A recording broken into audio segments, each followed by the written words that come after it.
আসসালামু আলাইকুম। হিসাব বিজ্ঞানে আমরা একটি প্রবলেমে পড়ি প্রায় সময়ই। দেখা যায় যে আমরা ৩টা জিনিসের সম্পর্ক নির্ধারণ করি বা একটা ইনফরমেশন দেওয়া থাকে, সেখান থেকে আমরা অন্য ২টা ইনফরমেশন কিভাবে বের করতে পারি সেই রিলেটেড একটা জটিলতার আজকে আমরা সমাধান করব। সহজ টেকনিক ফলো করে কিভাবে এটা সমাধান করা যায়।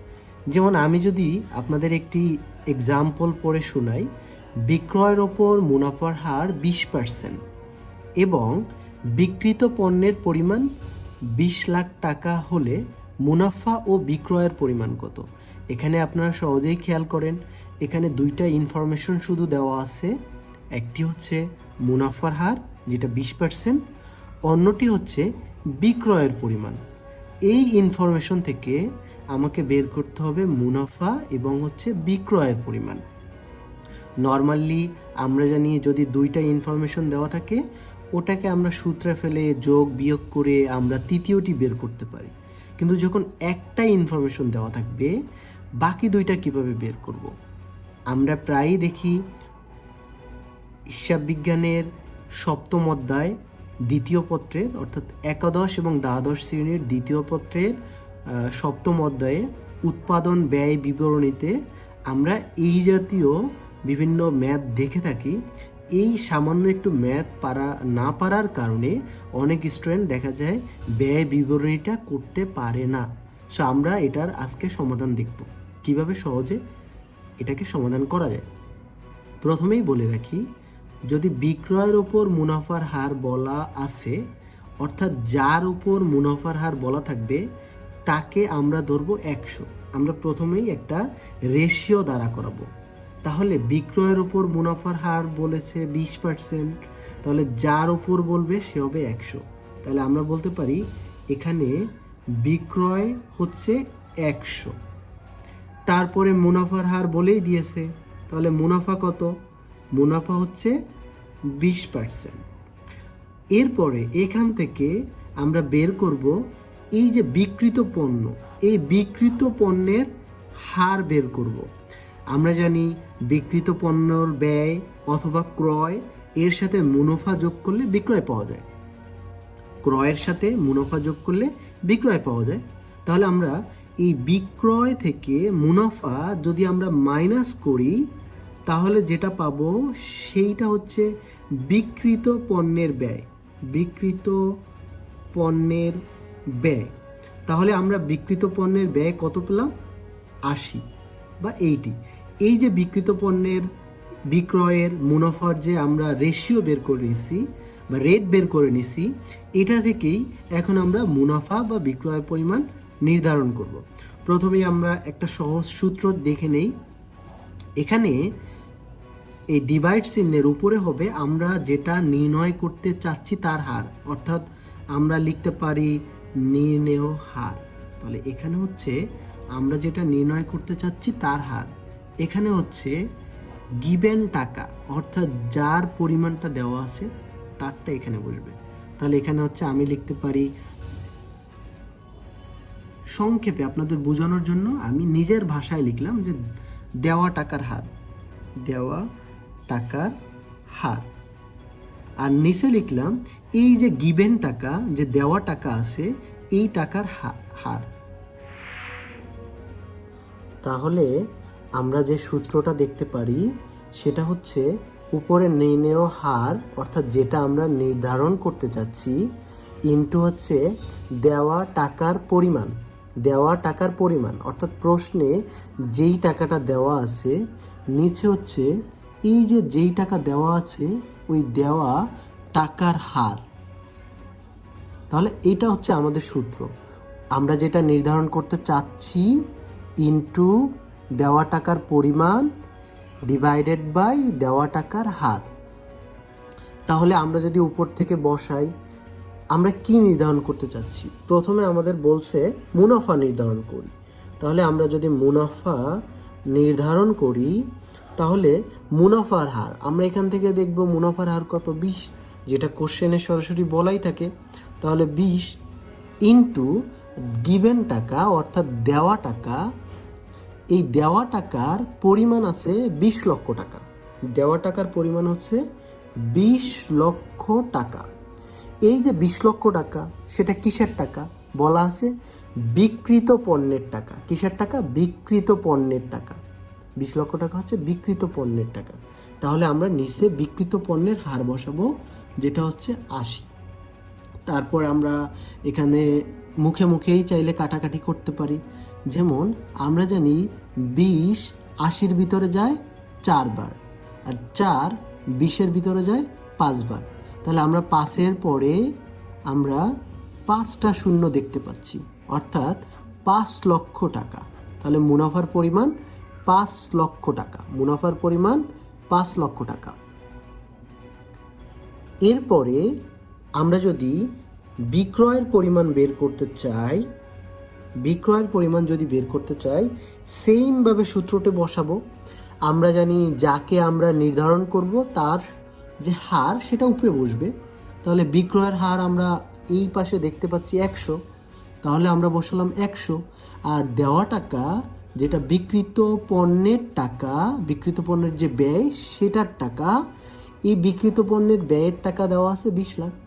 আর নিচে হচ্ছে এই যে বিক্রিত পণ্যের ব্যয়, তার হার আমরা আগের মতো বসাবো।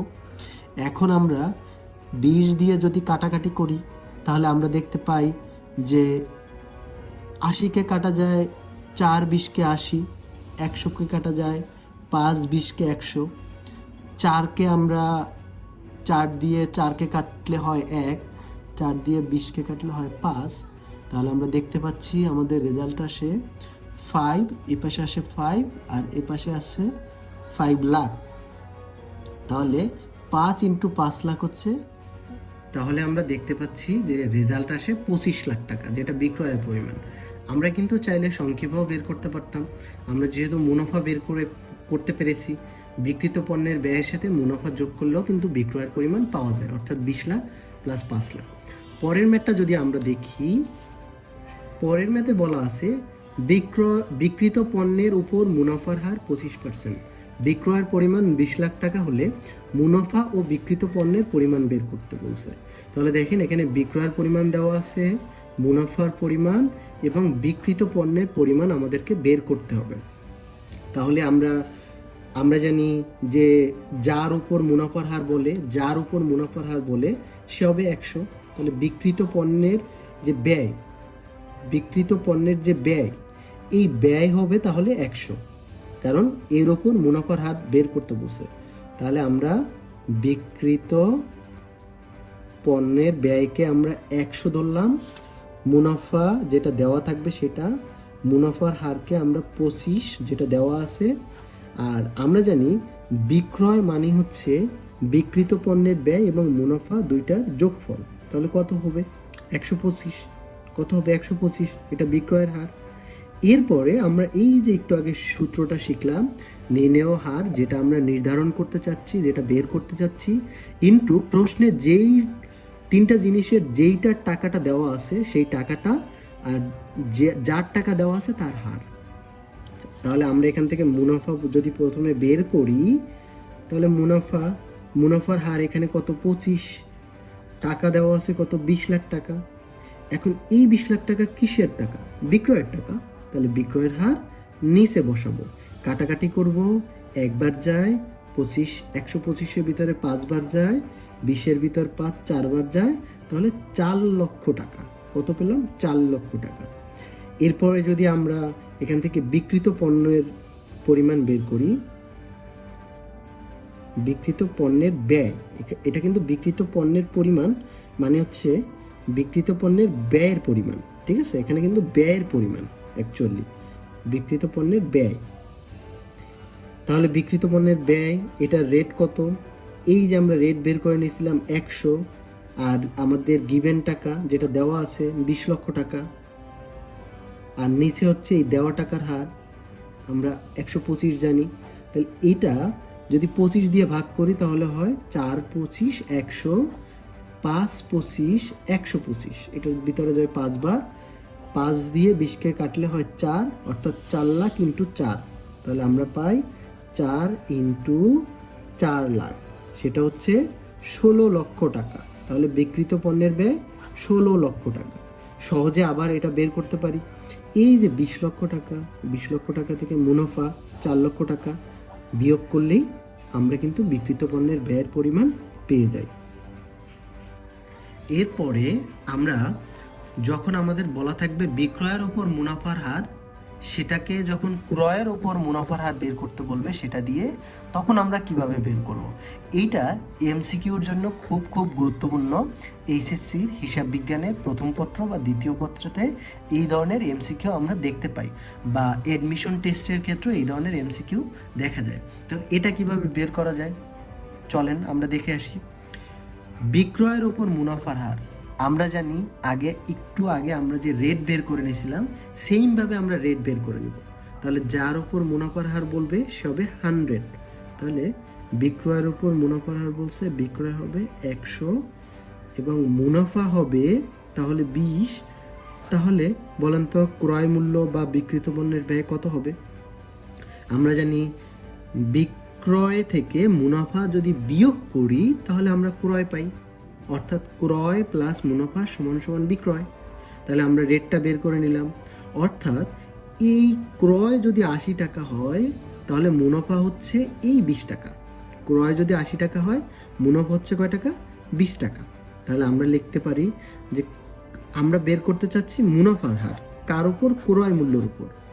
তাহলে আমরা লিখব ক্রয় 80 টাকা হলে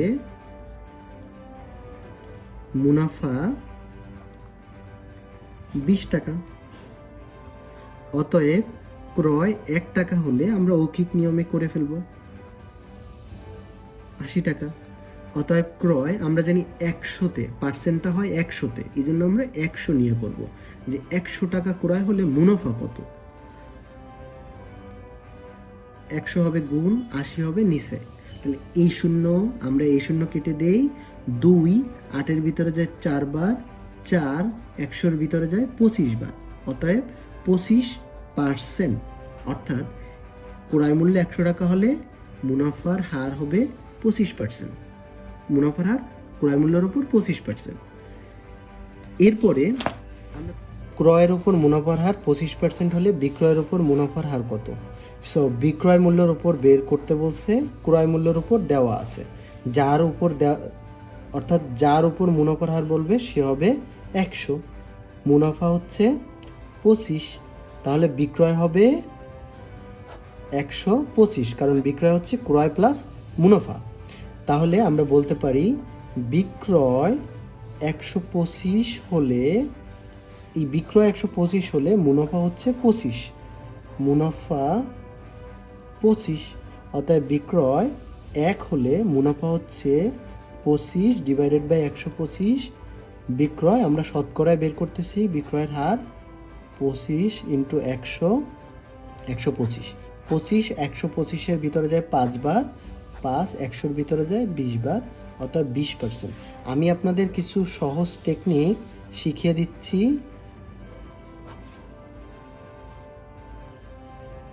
অর্থাৎ বিক্রয় মূল্যের উপর যদি কোনো রেশিও 16.67% হয় তাহলে সেই মুনাফার হারটা ক্রয় মূল্যের উপর হবে 20%। বিক্রয়ের উপর 20% হলে ক্রয় মূল্যের উপর 25%।